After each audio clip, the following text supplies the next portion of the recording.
Hello everyone, চলো আজকে কাটকিস করে দেখাই। সো ফার্স্টে হচ্ছে আমি আমার ব্রাশের মধ্যে অল্প পরিমাণের কনসিলার নিয়ে নিছি।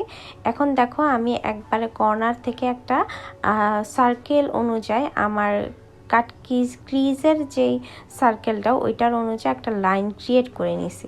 ক্রিয়েট করে দেন হচ্ছে দেখো আমি সুন্দর করে এই লাইনটা বরাবর টেনে টেনে তারপর সুন্দর করে ব্লেন্ড করে দিচ্ছি। আমি হালকা করে প্রোডাক্ট নিয়েছি আর অল্প অল্প করে ব্লেন্ড করছি। তো তোমরা অল্প প্রোডাক্ট নিয়ে কাটকিসটা করবা, তাহলে তোমাদের কাটকিসটা খুবই পারফেক্টলি হবে। এই যে এখন আমি ব্লেন্ড করে দিলাম।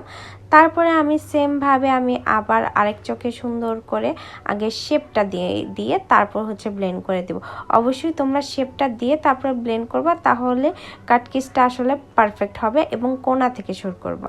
সো আমার ভিডিও যার যার ভালো লাগে অবশ্যই আমাকে লাইক কমেন্ট শেয়ার করবা এবং আমার পেজটা এবং আমার টিকটক আইডিটা একটু ফলো করে দিবা।